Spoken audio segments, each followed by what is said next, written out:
Mark Egan, I am so happy to have you on the show, and we've known each other for a very long time. And so many people know that I know you, and they say, "Mark Egan, wow, what's he really like? How does he do all that stuff? And what kind of shoes does he wear, and stuff like that." So I'm Oh, glad to have a chance to ask you about that. good. Well, as far as shoes, I've got Yeah. on sandals right Oh, now. wow, yeah, very nice. Yeah. Well, I look forward to inviting you to California where we can walk in the sand together. I would love that. I enjoyed when we last did some music out there. It was great. Yeah, indeed.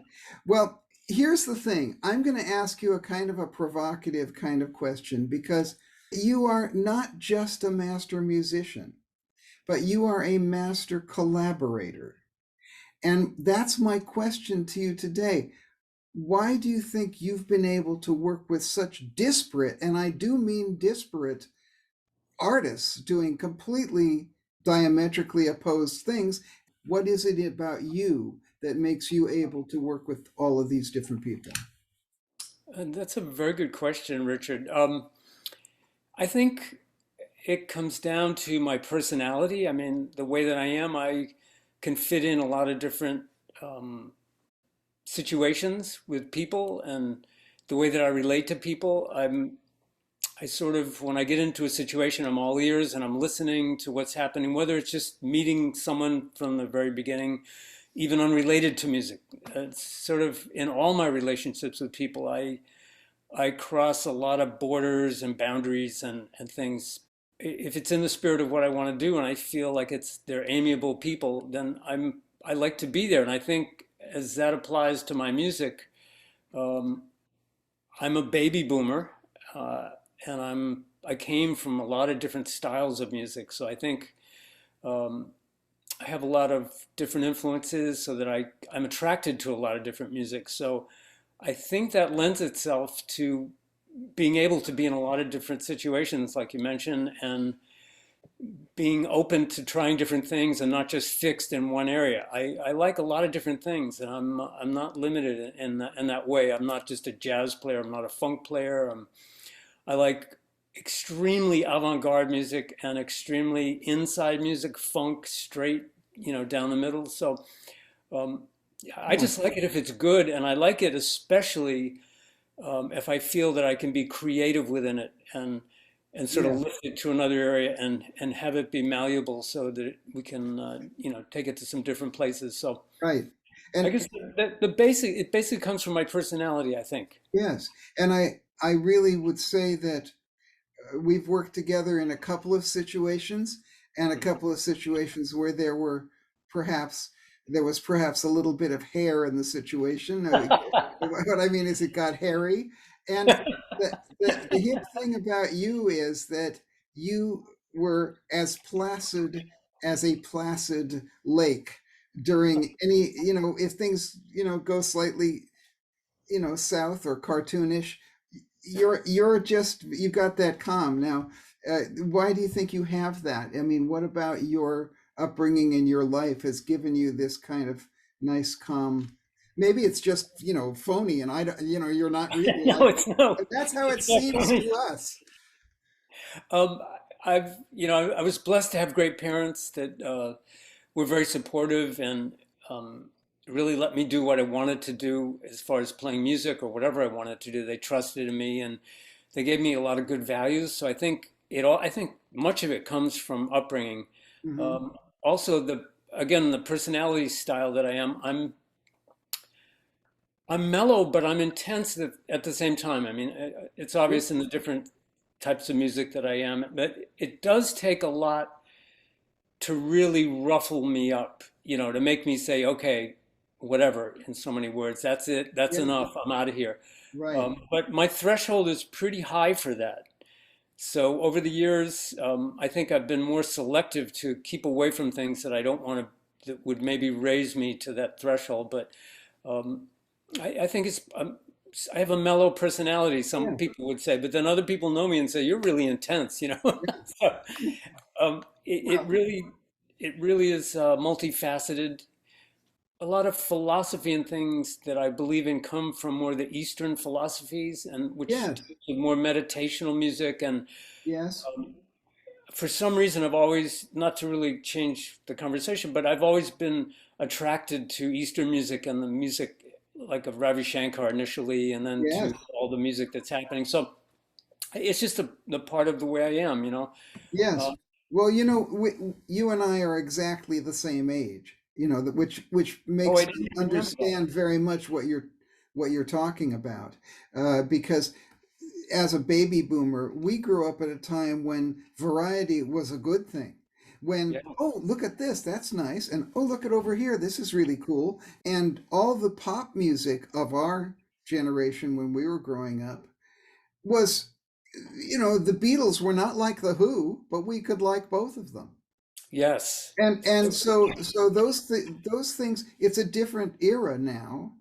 But that actually helps us. And I think one of the things this brings up two questions I want to ask you. Number one, how you feel about the music scene as it's developed through all those years. Because I mean, you and I have both seen a lot of changes throughout time of how the music business has changed. And being working musicians within it, we had to deal with it. Now, I think you and I were really lucky in terms of being teenagers and being born at a time when music was so widely there was so much different kinds of music for Ravi Shankar, yes, on one level, and then that was brought into the Beatles, and then there was also the kind of blues and hard rock of things like Cream and whatever. So we had a lot of variety, and then we watched that kind of change over the years. Do you have any reflections on that? I do, you know, and it starts for me. I remember being in high school in 1968 or 69, up in my room and listening to FM radio at the time. And it was WBCN, I think, in Boston, because I grew up Right. in Massachusetts. Mhm. And I remember listening, and, you know, FM radio during that time period was, you might hear Ravi Shankar, and then the DJ would then play some Alan Watts reciting some of his writings. Right. And then I'd hear Jimi Hendrix, and then I'd hear Miles Davis and John Coltrane, and then I'd hear The Who and, like you said, the Beatles. And I related to all of it. It didn't Yes. seem compartmentalized, which is the way things have gotten now because of everything. Maybe just because of the electronic revolution and just the way that everything is being described, the way that people review records and they put it into different slots. But I grew up where it didn't have those divisions. It was just creative things. It was just creative music. So you and I are lucky that we were brought up during that time period. And the way I see it is, it's just become gradually more and more and more compartmentalized. So now, oh, he's a fusion player, or if someone talks about, oh, he's a jazz bass player, oh, he's a fretless player. Uh, Yes. how about music? Right. I play Exactly. music, you know, so I play classical music, I play jazz, I play funk, I play rock, and Right. my personal records seem to be in well, I know what they're instrumental, improvisational compositions that are played by some Yes. fun, great improvisers. And I might add how much I always enjoy your records. And the reason is because each composition that you write, all of your tunes have something to say. They have one thing, this tune is about this kind of a thing. And this tune, whereas a lot of tunes are just about, let's rock, let's play. But your tunes always have a little musical thing that's interesting about them, that it's saying, I'm doing this thing now, check this out. And I love that about your thing. And then the other thing about it is your love of melody. And I really think your voice on your instrument, you have a lot of tunes on many of your albums where you're playing the melody and it's really singing. It's like listening to a voice singing. And that's, a lot of people, I'm sure you've had this throughout your life that, oh yeah, he's playing fretless, so it's like a Jocko clone.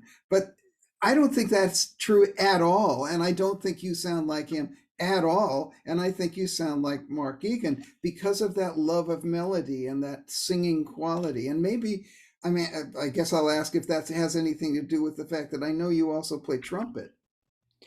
Yes, I originally was a trumpet player, and I think it has a lot to do with it. I think when you play a wind instrument and you play melodies, you become acutely aware of articulations, and you don't just play the whole thing legato, like la la Hmm. la la la la la la. It's just like talking. It's the same Yeah. thing as talking or singing, and I carried that over to bass when I made a transformation from trumpet over to bass. And I played trumpet all through high school in R&B bands, and we played the music of Wilson Pickett and James Brown. So I was in the horn section, spinning my trumpet Nice, nice. and playing background lines and improvising. But then I went to the University of Miami and I studied jazz and music there. And I was as a trumpet major, but I also played a little bit of bass. And so I gradually got more into playing bass until finally I just knew that that's what I had to do. But most of it came from the melodicness, came from the trumpet playing, Yeah. definitely. Yes, and I think you have also, I mean, even just talking about forgetting your playing, your actual sound on your instrument, you have your own very, very attractive sound, I might say, which No, thank you. has a lot of, I mean, how do you, I mean, I don't want to get into a bass nerd thing, but if you want to, you can. But I just kind of like to know how you get that beautiful sound that you get when you're playing melodies. What are your components that you put into that? Yeah, it's another great question. Well, first of all, it's a great instrument. It's made by Padula, the bass that I play now. Yes. Yeah, it's green. It's green. Yeah, It's I green. love that green bass, man. Yeah, it's actually right behind me. I can see it. And so a lot of it, like, let's say someone just picked up the bass that I have and they just played it, and you would say, "Oh, wow, that's a fretless bass." And as soon as you hear fretless, you think of Jocko because he's made it so famous. And then when you get into the detail of the instrument and actually putting your hands and your mind and your sensibilities to it, that's when it starts becoming an individual instrument and applying yourself to that sound. And that's what I did. And so personally, to talk bass talk, I use a very low action. I use round wound strings, and the fingerboard that I have it has a finish on it, acrylic finish. I use a very very low action actually, so it gets a lot of sustain, almost a buzz sound, and it really lends itself to playing melodically, Yeah, not unlike a cello would. If yeah, if you had that acrylic neck on a cello and you electrified it, it would be really similar. yeah. Uh, It so seems that because of that, you have a lot of responsiveness to your very slight, subtle finger movements. You know, the vibrato that you're putting on it, probably more so than other players who are playing fretless or. a big thing for me, and I think again going back to having experienced and played trumpet for so many years, was intonation. Mm. And because you're on a fretless instrument, you got to really play in tune. And that's I have lines on my instrument. I'm going to get my bass and show you. Is that Yes, okay? please do. Yeah, I love that. Actually, the one behind me is fretted, but the fretless one, The fretless one is over there. the fret one's over there. Yeah, It's over here. there it is. Look how There cute it that is. is. It's So this is the that's green, the other green. the dark green one. Yes, with the leopard skin pillbox green. Yeah. So that's it. And then you can hear even this. Can you hear that? Yes,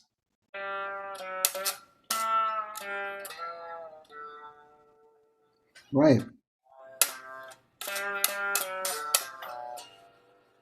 Yeah. So even unplugged, what to me, when I pick out an instrument, I don't even plug it in. I just actually the first thing I do is I put my ear up to the horn and just listen for what the sound of the instrument is. Yes. It's important just to the sound of the instrument as it is played Sure. acoustically like that. Sure.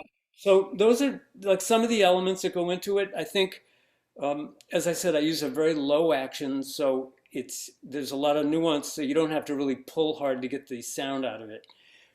the downside of having a action, which means low action means if you're close to the strings to the fingerboard, Yes. is that the changes of seasons, because the wood moves, you have to constantly adjust the neck. So you have to get some knowledge of adjusting your own instrument, which is something that Yes. everyone should know how to do. Yes. Um, and then once that's in, and you have to have a good straight neck for that. And those basses have that. They have a really, really nice adjustability to the necks. Right.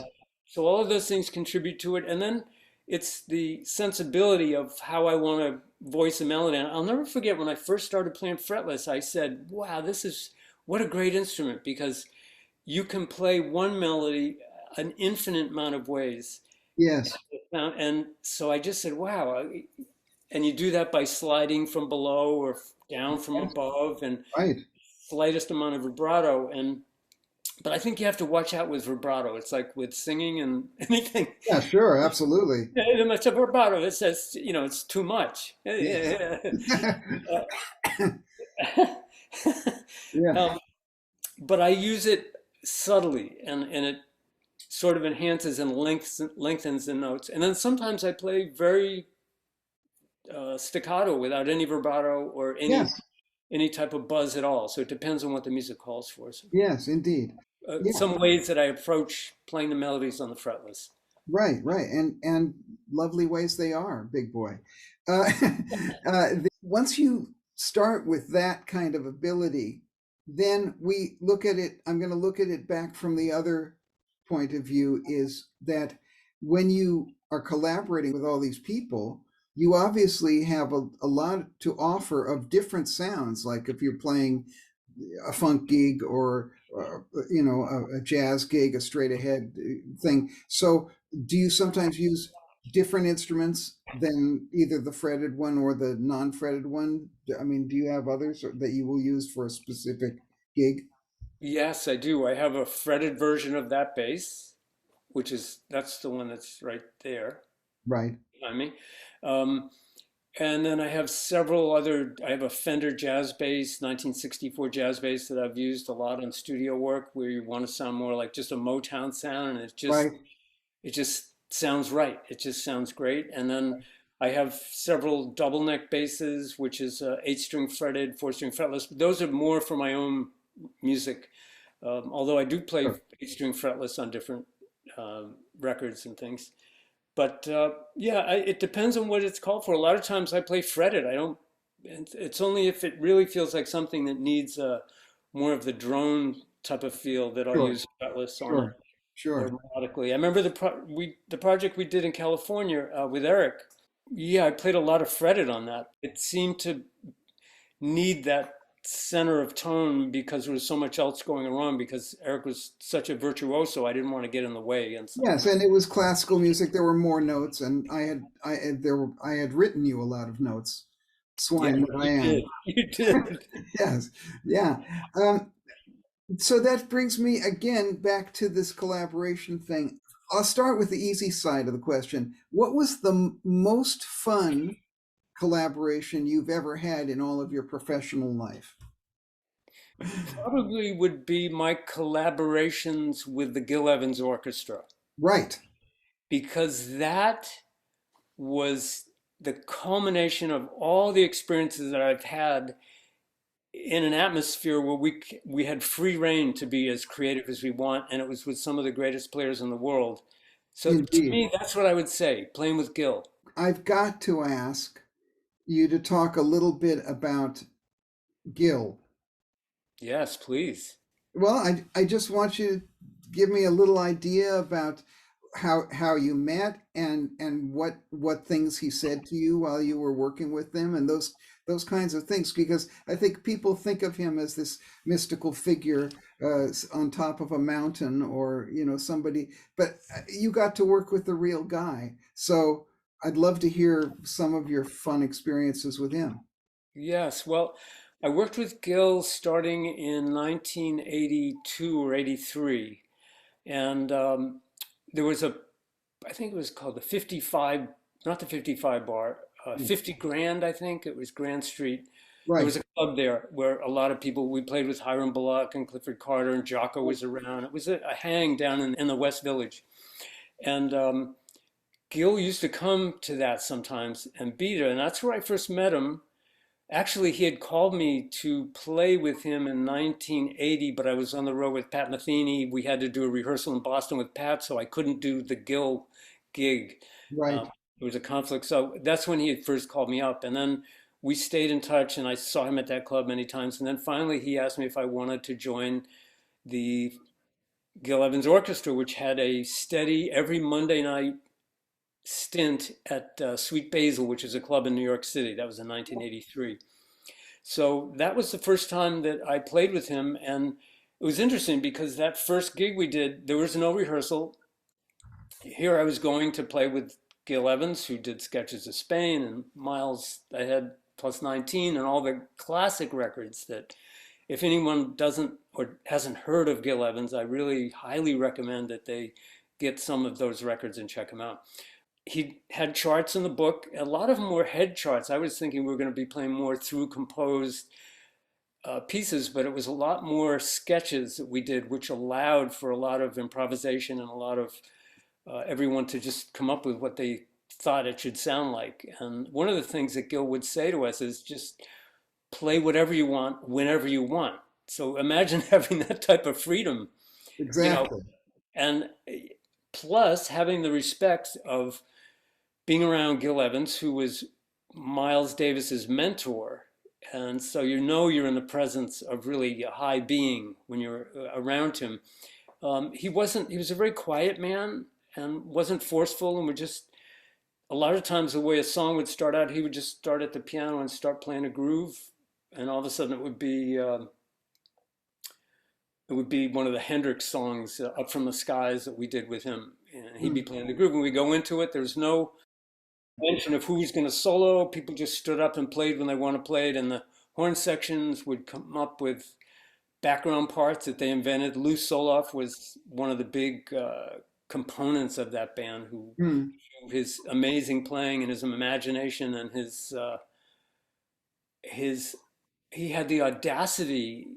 He'd come up with a part and play it, and the trombone players or the saxophones in front, and they would play it, and then there'd be these background parts, and it sounded like a composed band. And I think that, actually, I know Gil chose the musicians as composers, players for that band, and Mm. so he picked people for their colors. So it was an amazing experience to be in with someone like Gil, who was asking to contribute your music to his music, Yes. and have everyone doing the same thing. And the result of that was we sometimes played on a really high level and it was great, and sometimes it was awful, Yeah. That, but you don't get that without experimenting. yes, So you have to be able to risk in order to achieve those things. Chris Hunter, a good friend of mine, told yeah, me that exactly the same thing. He said some nights it was just god awful, and then some nights it was magic. And yes. and he said you just had to stay in there and hope for the best and hope that those combinations of planetary orbs were in the right place. Hmm. And we did record with that band live at Sweet Basil. There's several recordings, several volumes of that, and then we recorded with Sting with that band. Yes. Because a lot of people, the word was out, a lot of people came by on Monday nights to hear the band. Sting was in there, Miles Davis came in, Yeah. um, Mick Jagger, a lot of people.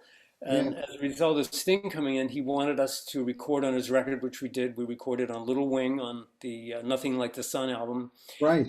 Yeah, and then we toured with him in Italy, and we did a live record in Italy with Gil Evans and Sting, which was an incredible experience. Mm. And it was similar in that it was the Gil Evans Orchestra doing their thing with Sting, playing his songs, and a lot of that was a little bit more structured and composed, but there's Yes, I still, was going to ask who did Gil do the charts for that? There must have been charts for a Sting gig. yes, we did, we did Synchronicity, Tea in the Sahara, we did all, Yeah, yeah, Roxanne. So there were horn parts for that Gil had put together. yes. And I think, a lot of that, there was a lot of spontaneousness with that too. George Adams was a saxophone player, as you mentioned, Chris Hunter. Yes, So, that was probably when you ask what is some of the favorite collaborations, I would say that's it because it absolutely. incorporated so much. It was so much music.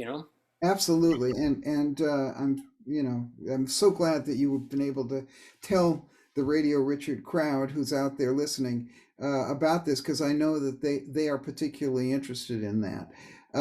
Another thing, I mean, I have to ask about some other collaborations that you've done that people might think, wow, that's not I didn't expect that.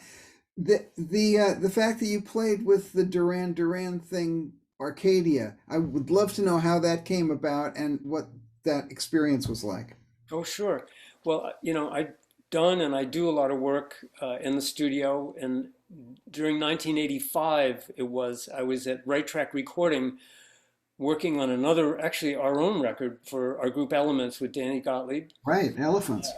Elephants. And then in the other room, the great producer, Alex Sadkin, who's since passed away, was recording Foreigner. So it wasn't unusual in New York to be in a studio and they'd book out one of the main rooms and then you'd be doing other sessions in other rooms and we'd sort of meet in the hallway and different things. And I had known Alex Sadkin from my Miami days when I was in the university, and also we used to record at Criteria Studios in Miami, which is a great studio, was a great studio. And he was an assistant engineer then. And I was playing with Hiram Bullock, Clifford Carter, and Billy Bowker was the rhythm section. And he would get us in at night for free we could record all night because no one was there. And so we would go in and do these all night sessions there. And that's when I met Mm, Alex Satkin, who coincidentally was a saxophone player originally who played in Las Olas Brass with Jaco Pastorius. mm. So he was an old friend of Jaco's from way back. And he later got into doing engineering at Criteria and then started producing. And then he produced Simply Red, Grace Jones, um, Indeed. many people. He was a big producer for Island Records. So Alex was producing Foreigner. They were doing that big hit, I Want to Know What Love Is. Sure, sure. That was in the next room, which I couldn't believe hearing that. That was amazing.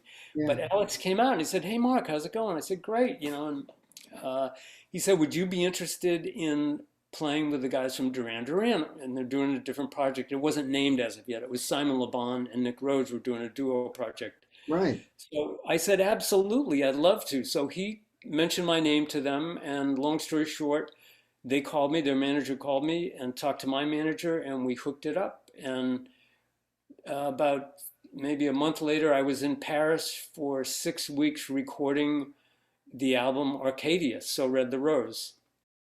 And it's so funny because I recently saw an interview by Nick Rhodes, the keyboard Yeah. player with him, and he was talking about when he first met me at the sessions in France, in Paris. Right. And he said, Alex recommended this bass player, Mark Egan, this guy plays like he's from Mars or so. I said, oh, wow. So I guess compared to what they had been used to, and John Taylor is a great bass player. I love John Taylor's Yeah. work. You Yeah. know, Yeah. he grooves so hard. He's great, came up with great bass parts, but it was so different from them because I came in and I was, had been playing with Gil Evans at that point. I was right in the middle with Gil and playing with our group Elephants, Yes. Yes. and and so I just brought everything that I to the table that I do, you know, Yes.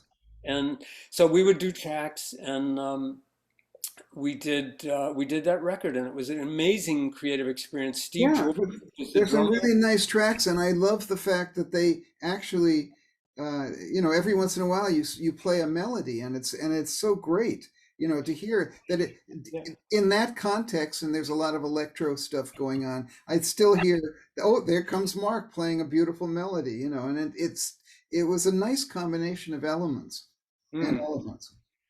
Yeah. And they were very open for experimentation, like I said. It was an interesting way. that they did the recording, because we would go in and they had these sketches that were they had made at that time cassettes of Right. Yes. that were ideas for the song. Nothing was written out per se, and we would go into the control room and listen to what the idea was for the song, the basic groove, and that some of them had full lyrics, some of them were they were in motion of getting them together, Hmm. and then other things were just instrumental, which are on the record as well. Yeah. Uh, and then we would go in and start playing in the studio, come up with some grooves, get some basic things, and it would evolve. So it was a nice way of doing it. We had they had just come off multi-platinum Oh, yeah. No. It, happened, so the studio was wide open. They were just it was experimentation time. So yes. Yes. Well, yeah, as I've said many times before, all you need to make great records is time and money. And I got that years and years before from Cat Stevens, who said that's all you need to make great records. You need time to do it, and you right, need money to hire the very best musicians, and then let them work. exactly. Yeah. And a lot of the time, what we would do is we'd finally, by the end of the day or the end of the night, because it would get late, we would have something that was close to being something that we could maybe work on the next day. But they always said, well, let's start at 11 in the morning, but no one would really show up until 4 in the afternoon. Yes. But Alex was there at noontime or 11, and I would be there because we were staying in the hotel. It was Grand Yeah. Arme Hotel, which is above the studio. And so I didn't, all I wanted to do was play anyway. So I would go down, we would listen to what we did the night before. And the guys went there from Duran Duran. And then Alex and I and the engineer, Larry, I'd go in and then do five more takes of things that I thought that might be Sure. would go along with it. So then they would come back later and they'd pick different pieces and different things, and then Yeah.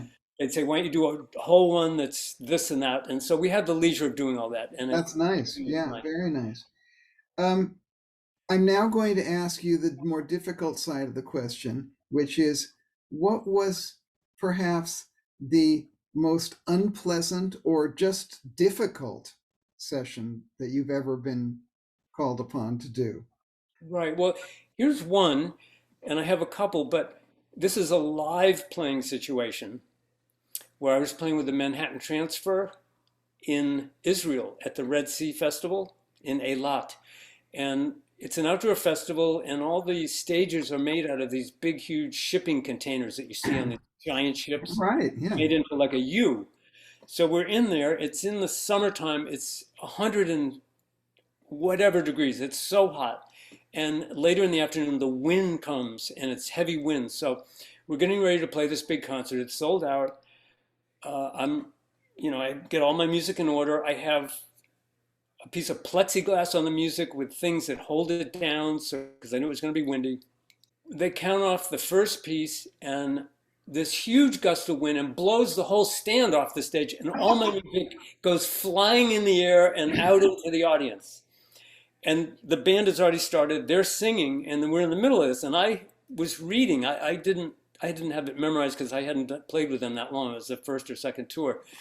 So I didn't know what to do. I was, it's like a bad dream. Yeah. And Sure. so um, what I ended up doing was the tenor saxophone player was in front of me, and I had to read his music and transpose down and do the whole concert like that, which was luckily I can transpose, but it was an awful feeling. And not only that, but the leader was saying, "Come on, man, what's the matter?" And I was saying, "I don't have any music," you know. So that was a difficult one. That was Yeah. Yeah. That's a rough. difficult one, and we got through it, and it worked out. Actually, it was actually a good show, but it And was one of the reading most. reading the tenor sax part, man, I mean, that still didn't give you much idea about a bass part. No, but I had chords, so I just had to transpose Oh, a I chord. see. I see. Got it. I Yeah. sort of knew, but anyway, that was something. But in the studio, I remember, I've done a wide range of studio sessions as you have, but I did a lot of commercials in New York. Yes. And there was one for Pac-Man cereal. Pac-Man was a video game, one of the early video games. Yes. And it was for Pac-Man cereal, and it was a sort of a techno type of part, like almost a synchronized program bass part. Right. Yes. I Yes. wanted it very exact like that because I was doubling a synthesizer part. Yes. I had just come from my orthodontist. Oh I no. just had gum surgery. I asked the orthodontist, is it okay? Can I go to this recording session? Am I going to be all right? He goes, you'll be fine. Just take some aspirin. I'm going to give you some this um, painkiller, but don't take it till you get home. You should be fine. Anyway, right as I started the session, one of the worst producers was there, and he was riding me the whole time and saying, it's not exact. You're out of tune. It was incredibly difficult. I was ready to throw the music stand at this guy. You talk about my threshold. Yeah. Yeah. I got there. I was there. And then all of a sudden, the meds started to wear off. So that was probably the worst session for me. I got through it and it came out great, but I was holding on for dear life. And so the Yeah. moral of the story is don't get surgery before a session. No, it's really a mistake. And if anything you do with any type of surgery, aside from playing, add a week on to what a doctor says is going to be the time it takes to, you know, Absolutely. And you know, also get better quality drugs. and better quality drugs, which I don't like to take that stuff. It's No, messed me up, but since then I've been in situations where routine procedures for things, and I say, well, what can I expect? Well, you'll be fine in a day. yeah, 10 days later, yeah, I'm exactly. nursing this thing. So anyway, I don't want to sidetrack with that, but that's No, important. And I always ask doctors, I said, how long? I said, no, really, really, really, really, really. Tell yeah, me, yeah. how long is it going to be? So, Yes, I think that's a great story, and both of those stories are very instructive, and it's fantastic. You're one of the few people who agrees to answer those questions because everybody wants to seem like their life is, golden and nothing has ever gone wrong. Whereas no, but those two stick out as being. there are a couple of other collaborations you've done, which I found was, unusual. Roger Daltrey. Now, I did a Roger Daltrey album, so I'd love to know what yours was. I did. I think I did a song called "Love" or something like that. It was "Love Song." I'm not sure. I've been working with a producer in New York. I had been doing a number of sessions for him, and he happened to be producing Roger's record, and he asked if I would play on it, and I said yes.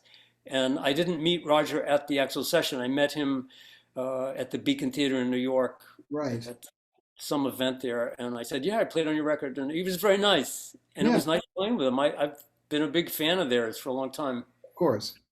Yeah, yeah. I I I, uh, I worked on a Roger Daltrey album with the producer Alan Shacklock, and I've just recently done a video with Alan Shacklock, who's a great musician and producer. And it was just interesting revisiting those days and seeing how things come along. Because people, again, you said earlier, people like to pigeonhole people. They like to typecast you and say, "Oh, yeah, Mark Egan, he's a jazz guy," you know. Mhm. But they don't realize that we're actually musicians and that we can do many things because we are musicians and Yes, we're yes, not there's no law that says you can't play X if you can play Y. um, exactly. Yeah, it's so true.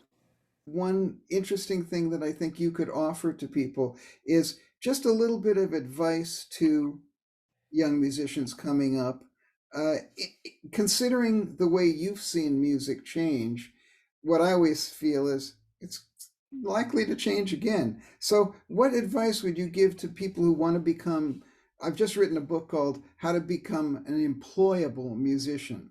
So, I'd love any kind of pointers you'd like to give people on that. Hmm. Well, I got to check out your book. That sounds like a great book. It's a short little handbook called How to Become an Employable Musician. But Nice. I'd love any little pointers from you that you could give to these young chaps and chapesses about what they're in for. Right.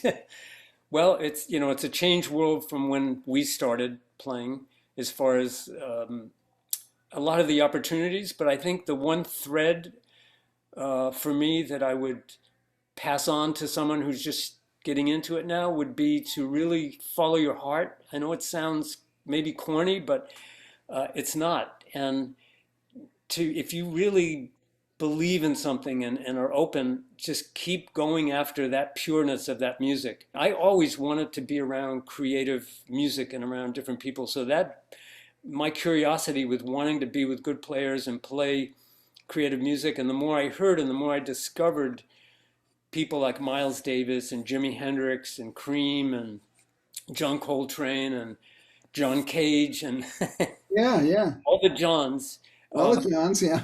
uh, I realized the depth of the music, and at the same time, I realized how important it was to go to the roots and find not only the original people that have done it, but other people that have been influenced by that, and just to try finding the threads that are going through all the different musics that we're hearing now and we like. So if you like a certain groove and it resonates with you, try to find out what the source of that was and take whatever it is that you're listening to and try to learn that. But I know for me, with regards to the vocational aspect of music and being able to earn a living and play with people, um, whenever I was called to play with a band, from the very first time that I started to play bass, the very first gig that I played on bass, this guy named Jet Nero, who was a saxophone player in Miami, called me. He had seen me, he had been to my house and saw a bass in my house that I shared with someone else. And he said, "Oh, does someone play bass here?" And they said, "Yeah, Mark does." And so he called me and said, "Could you play at the Checkmate Lounge or something this in Right. a couple nights?" And I said, "Yeah, I'm gutsy." I said, "Sure." Because I knew I could do it, even though I played one finger bass at that time with the left Nice. hand and the Really? right hand. Okay. No technique. I was a professional trumpet player, so I Yeah. knew all the songs. This happened to be a jazz gig, so I asked him. I called the piano player that played with him, my friend Jeff Leibson.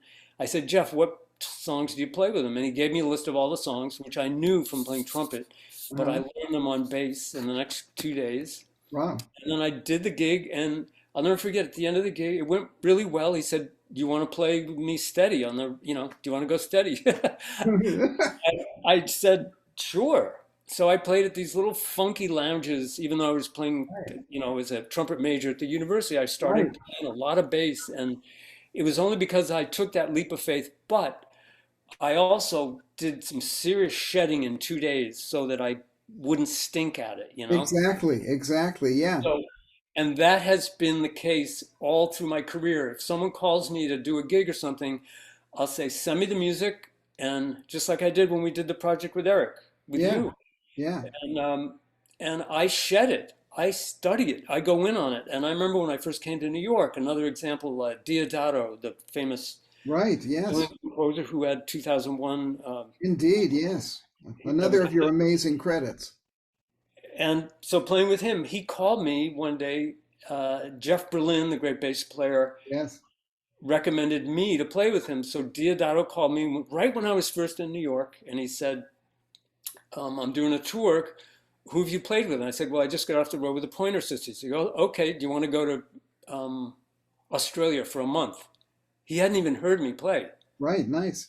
I said, "Great. What songs are we going to do?" He sent me all the songs. I memorized everything. At that time, it was on a record player. I Right. wrote my own charts. I shed heavily. I always shed heavily. Yeah. And you can't get work or be good unless you put the time in. And that's probably the universal theme of what I'm trying to say is you really have to work. And the more work you do, the deeper you'll see that you have to get and do more work. So in some ways, it's a sentence. Absolutely. Yeah. When you see what's involved with it and the depth of what it is and how great people become great, you see how much time you have to put in. And I love doing it. I love playing. I love practicing. I love it. I love, I wake up in the day, in the morning, and I'll start practicing. I'll just turn the tape on and I'll just start maybe playing something, ideas. And so I think if you can keep that open mind and that open framework and combine that with discipline, I think you can get someplace. Absolutely fabulous advice. And I only wish that my book could include some of that in it, but it does have similar statements. So I'm really glad to have you say that. Okay. And not only that, Mark, um, I just think that everyone looking at your career will get a lot from the fact that you've been able to apply yourself to everything with such style and still remain yourself and have your own voice. And, a lot of people think that if you playing with somebody else, you lose yourself. In fact, no, you add to yourself. I always think, Yeah. you're adding to your world, Yeah. not being, they feel it's some kind of slavery. No, it's not. It's it's just increasing your love of music, and I think your career has been really an example of that. Well, And thanks. I'm very, very glad that you've taken the time to come on Radio Richard. Oh, thanks, Richard. And just one thing I want to add about that last concept we were talking about. Sure. Another really important thing is social skills and being on time at the right place at the right time, and being on time at the right place at the right time. But being a positive person and being good, people will want to be around you. If you're not a nice person, people aren't going to want you to play with them. And I've been around enough people like that in music that I don't want to play with them. I don't. It's not my thing. Mm-hmm. But thanks so much, Richard. I appreciate it, and I appreciate all the experiences you and I have shared together. And uh, playing on your record was a pleasure with Danny Yeah. at your studio in Chiswick. Yes, that's right. And in fact, I'm going to play for everybody now. I'm going to play that track, uh, and let everybody hear what we did together in that nice little garden studio. Great, and And I look and forward. and I also want to do another show when we get a chance with you and Danny about your fantastic new record, which I love, and it's the ideal record for me to chill out in the car when I have a long drive, and I just love it. Great. I'm glad you're enjoying it. Electric Blue, indeed. Great. And I'm so happy. Thank you so much for coming on the show. Thank you, Richard.